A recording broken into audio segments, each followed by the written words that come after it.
Saint Barnabas క్రైస్తవ మతంలో ఒక గొప్ప ప్రవక్త మరియు అపోస్తలుడిగా పరిగణించబడతారు. ఆయన అసలు పేరు జోసెఫ్ కాగా, బర్నబాస్ అనే పేరు ఆత్మోద్దీపకుడు అని అర్థం. ఆయన సైప్రస్ ద్వీపానికి చెందిన లేవి వంశానికి చెందారు.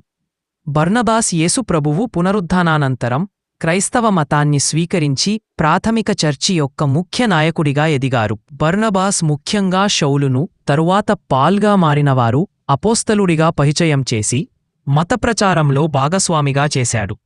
బర్నబాస్ మరియు పాల్ కలిసి మొదటి మిషనరీ యాత్రను నిర్వహించారు. ఇందులో వారు అనేక పట్టణాల్లో ప్రయాణించి క్రైస్తవ మతాన్ని ప్రచారం చేశారు.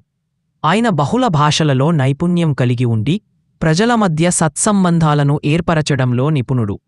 ఆయన చివరికి సైప్రస్లో క్రైస్తవ విశ్వాసాన్ని ప్రబలింపచేస్తూ మరణించాడు. సెయింట్ బర్నబాస్కు అనేక చర్చిలు మరియు పండుగలు అంకితమయ్యాయి. ఆయన జీవితం విశ్వాసం, సహనం మరియు ధైర్యానికి ఉదాహరణగా నిలిచింది. ప్రతి సంవత్సరం జూన్ 11ని సెయింట్ బర్నబాస్ దినోత్సవంగా జరుపుకుంటారు.